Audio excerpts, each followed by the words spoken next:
मेरी video direct पाने के लिए सब्सक्राइब ऑप्शन पर क्लिक करें और मेरे साथ अपडेट रहने के लिए बेल आइकन पर क्लिक करें।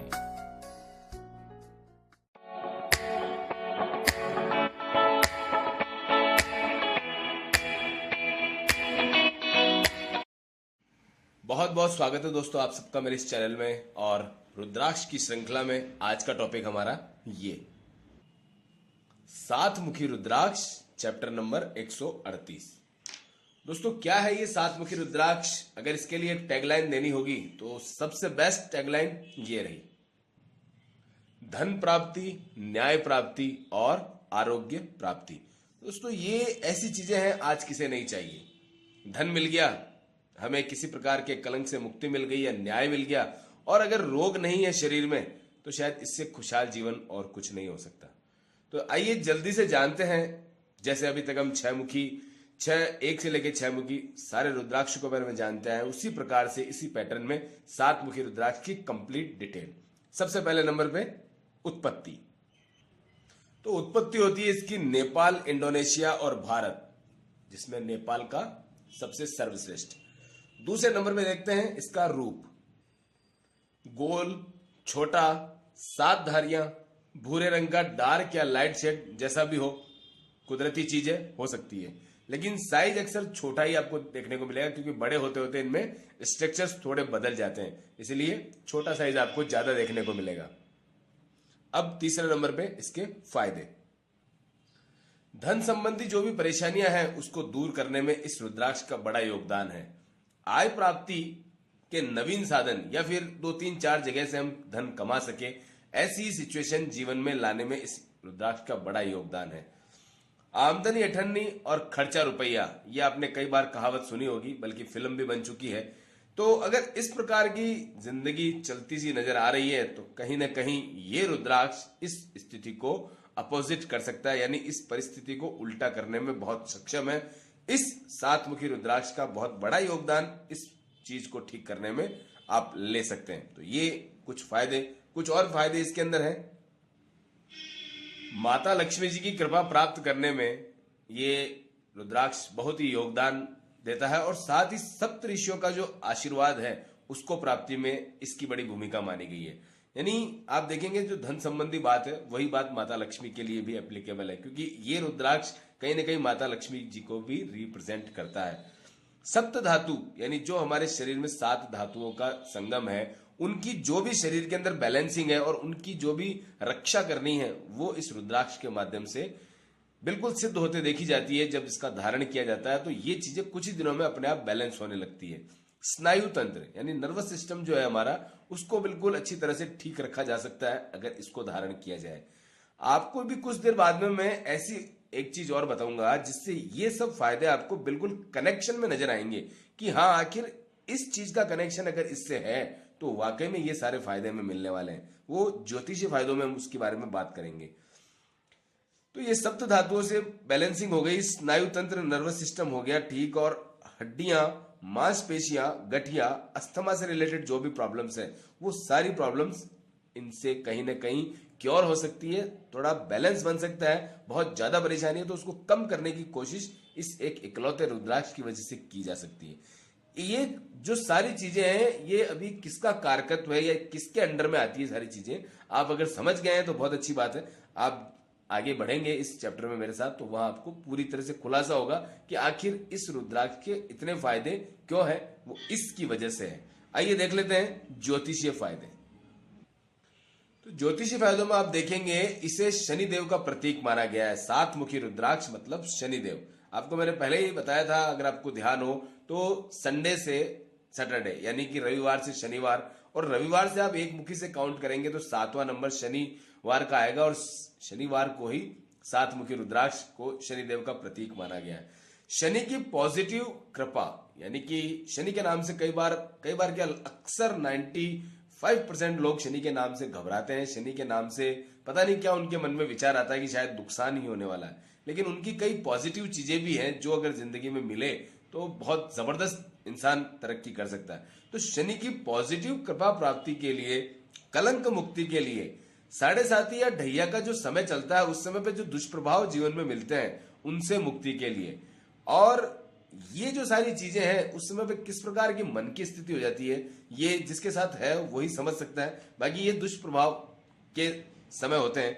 साढ़े साथी और ढैया का वीडियो अलग से बना दिया गया, आप चाहे तो उन्हें देख सकते हैं। और इसके अलावा भी आप ये देखेंगे कि कई बार कुंडली अच्छी है, सब कुछ बढ़िया है और नीलम पहनने के लिए भी बताया गया है, लेकिन एक भ्रम है हमारे मन में, या कहीं ऐसी स्थिति होती है कि शायद नीलम हमें नुकसान दे देगा, पहले ऐसे कर लें, कुछ दिन सिर के नीचे रख लें, या कोई और उसके जो भी आपके मन में अलग अलग क्षेत्रों में अलग अलग उसके लिए एक बना हुआ है कंफ्यूजन कि ऐसे करेंगे तो ही रत्न धारण किया जाएगा, पहले उसका उपरत्न पहनेंगे। तो ये जितने भी कंफ्यूजन अगर मन में चल रहे हो तो आप मान के चलिए नीलम या घोड़े की नाल पहनने के लिए अगर कहा गया है और कंफ्यूजन आ रहा है तो फिर आंख बंद करके बिना कुछ विचारे बगैर कोई टेंशन के 7 मुखी रुद्राक्ष धारण किया जा सकता है अगर ऐसा है। हालांकि नीलम का काम नीलम ही करेगा, घोड़े की नाल की अंगूठी घोड़े की नाल वाला काम ही करेगी।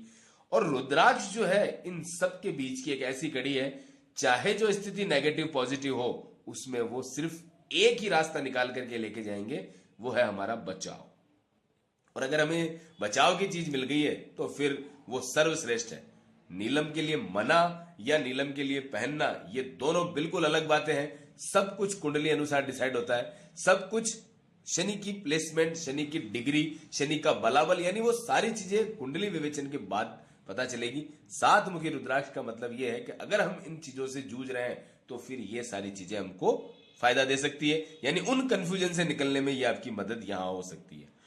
कोर्ट कचहरी का कोई मामला चल रहा हो जिसमें या तो बेवजह फंस गए हो या फिर किसी ने हमारा नुकसान कर दिया हो, तो उसमें हमको विजय प्राप्ति, उस मामले से मुक्ति या फिर सही न्याय जो हम प्राप्त करना चाहते हैं, इसमें 7 मुखी रुद्राक्ष का बड़ा ही अहम योगदान है।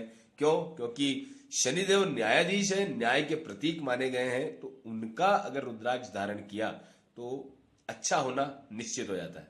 यहां इसका ये मतलब बिल्कुल ना निकालें या ये बिल्कुल ना समझें कि अपराध करते जाएं और 7 मुखी रुद्राक्ष पहन के हम अपराध से बचते जाएं या सजा से बचते जाएं, ये चीज बिल्कुल अलग है।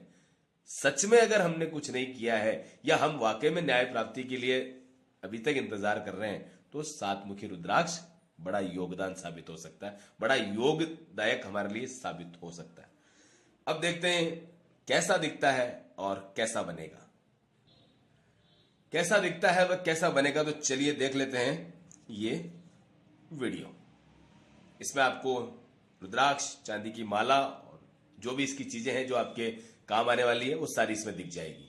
चलिए देखते हैं। जय हो शंकरा, आदिदेव शंकरा, तेरे जाप के बिना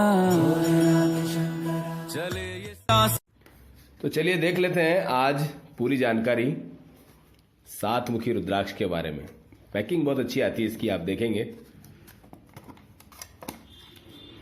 तो दोस्तों ये इसके बारे में पूरी डिटेल, 7 फेस और इसका स्पेसिमेन नंबर, वजन, इसका कलर और नेचुरल 7 मुखी रुद्राक्ष। चलिए देखते हैं किस प्रकार से ये होता है। तो देख लेते हैं ये।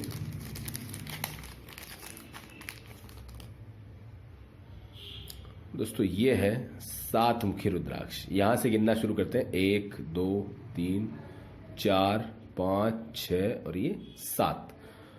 पूरी तरह से 7 मुखी रुद्राक्ष, बहुत ही सुंदर, छोटा साइज, क्योंकि किस प्रकार से ये ज्यादा बड़ा नहीं होता बल्कि छोटा ही पहना जाता है ये, या जो भी है इसके बारे में आप समझ सकते हैं कि अभी तक हमने जो भी रुद्राक्ष देखे हैं उनमें अलग अलग साइज सबके आ रहे हैं। 2 मुखी तो बहुत ही बड़ा, 1 मुखी काफी अलग अलग साइज में, और 3 मुखी, 4 मुखी और 5 मुखी तो काफी बड़ा तक हमको मिलता है। लेकिन ये जो साइज है ये एक बेहतरीन स्टैंडर्ड साइज, क्योंकि कई लोगों को अगर छोटा पहनना पसंद है तो ये उनके लिए बहुत ही अच्छा है। यानी 7 मुखी रुद्राक्ष में एक अल्टीमेट चीज।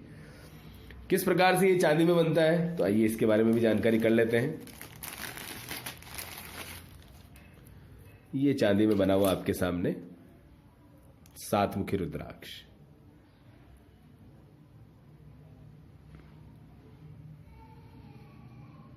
ये 7 मुखी। तो दोस्तों एक बेहद सुंदर सिल्वर में कैप में दोनों तरफ 100% शुद्ध चांदी के साथ में बना हुआ ये लाल धागे में पहना जा सकता है, चांदी की चेन में पहना जा सकता है। जो सुविधा आपको लगे दोनों में से उनमें पहन सकते हैं। तीसरा और कोई विकल्प नहीं है कि आप किसी और में पहने। हाँ, एक चांदी की माला जरूर आप धारण कर सकते हैं, सिंपल कोई फैशनेबल चेन हो तो उसमें धारण कर सकते हैं। यानी 3 ऑप्शन आपके सामने है, चांदी की चेन, रुद्राक्ष माला और लाल धागा। तो दोस्तों ये इस प्रकार से एक खूबसूरत सी आकृति, इस प्रकार से आप इसको धारण कर सकते हैं। तो ये रहा आज हमारा रुद्राक्ष 7 नंबर यानी 7 मुखी रुद्राक्ष के बारे में पूरी डिटेल। बाकी की जो जानकारी है वो आगे वीडियो में है, आप आराम से ले सकते हैं और पूरी जानकारी कर सकते हैं कि आखिर कब किस प्रकार से इस रुद्राक्ष को हमको हमारे जीवन में अपनाना है और इसके बाद में हमको जो इसके लाभ मिलने हैं वो आपके सामने वो तो हो ही चुके हैं। बाकी की जानकारी के लिए देखते हैं आगे का वीडियो। देखा आपने किस प्रकार से ये दिखता है और किस प्रकार से इसका डिजाइनिंग वगैरह है। चलिए अब देख लेते हैं महत्वपूर्ण जानकारी, कब पहनना है। शुक्ल पक्ष के सोमवार प्रातः 9:15 बजे सिद्ध किया हुआ 7 मुखी रुद्राक्ष धारण करना है। याद रखिएगा, नीलम को धारण हमेशा रात्रि में करते हैं, तो शनिदेव का ये 7 मुखी रुद्राक्ष सुबह धारण करना है। यानी जो भी रुद्राक्ष धारण करने होते हैं वो सुबह ही धारण करने होते हैं। ये इस कंफ्यूजन में ना हो जाए कि शनिदेव की चीजें तो हम शाम को धारण करें, नहीं, ये सुबह ही धारण करना होगा। किस में धारण कर सकते हैं? चांदी की चेन या फिर लाल धागे में आप धारण कर सकते हैं, सर्वश्रेष्ठ है। अब देखते हैं कौन पहन सकता है। बिजनेसमैन पहन सकते हैं। 10वें 11वें लगन या 10वीं 11वीं राशि यानी मकर और कुंभ राशि के लोग इसे पहन सकते हैं और विशेषकर तब जरूर पहने जब 7.5 या ढैया जीवन में चले। कैसे 7.5 या ढैया का पता चलता है? तो कुंडली विवेचन एक आसान माध्यम है, या फिर अभी आपको वीडियो खत्म होने के दौरान लास्ट 15 सेकंड में आपको 7.5 और ढैया दोनों के वीडियो दिख जाएंगे, आप उस पर क्लिक करके देख सकते हैं। लास्ट जानकारी, विशेष सावधानियां, मांस मदिरा व्यसन से दूर, और बहुत जरूरी चीज, शनिदेव जिस चीज का कारक है, शनिदेव को दास कहा गया है। दास का मतलब हमारे समाज में जो हमारी सेवा करते हैं, 4th क्लास जितने भी एम्प्लॉय हैं उनका सम्मान करें, उनको इज्जत दें। यदि कुछ नहीं कर सकते तो नमस्कार करके आप अपना कार्य करने में लग जाएं। किसी भी प्रकार की बहस या किसी भी प्रकार से अपनी वजह से उनकी बेइज्जती ना हो, इस चीज का सदैव ध्यान रखें। तो दोस्तों ये थी आज जानकारी 7 मुखी रुद्राक्ष के बारे में। कैसी लगती है जरूर बताइएगा कमेंट बॉक्स के माध्यम से। क्या नया सीखने को मिला, क्या नया कुछ समझने को मिला, जैसे भी विचार हो जरूर कुछ ना कुछ कमेंट बॉक्स में जाइए, क्योंकि यहां तक अगर आप सुन रहे हैं तो आप सबका बहुत बहुत धन्यवाद। तो इतना सा काम और कर सकते हैं, एक कमेंट कई लोगों को ये बता सकता है कि हाँ इस चैप्टर में क्या हम सीखे, क्या और सीखने लायक बनता है। तो दोस्तों मिलते हैं नेक्स्ट वीडियो में, तब तक के लिए अभी ये मैंने जो 7 रुद्राक्ष बना चुका हूं, इसके बाद में हम कुछ और नया शुरू करेंगे। 8, 9, 10, 11, 12 बाकी और जो रुद्राक्ष बचे उन्हें फ्यूचर में कभी लेंगे, क्योंकि ये एक जनरल रुद्राक्ष है जिनकी हर लगन में यानी 1 से लेकर 12 लगन तक जितने भी लोग हैं उनको जरूरत पड़ती है। किसी के क्या प्रॉब्लम है, किसी के क्या प्रॉब्लम है, किसी के लग्न कमजोर है, किसी का राशि प्रॉब्लम है, या जो भी है, तो उसमें कहीं ना कहीं ये रुद्राक्ष आराम से उनके लिए काम आ सकते हैं। बाकी के कुछ विशेष रुद्राक्ष हैं, उनके विशेष उपाय हैं, विशेष जरूरतें हैं या विशेष आवश्यकताओं के लिए उनको पहना जाता है, उनके बारे में फ्यूचर में कभी वापस बात करेंगे। नया टॉपिक जल्दी स्टार्ट करेंगे, कुछ दिनों में मिल जाएगा। तब तक के लिए लाइक, कमेंट, शेयर और सब्सक्रिप्शन का जो सिलसिला आपने जारी रखा है मेरे साथ में, उसके लिए तहे दिल से आप सबका धन्यवाद। ओके, मिलते हैं नेक्स्ट वीडियो में, तब तक ध्यान रखिए अपना और अपने परिवार का। Okay, bye bye.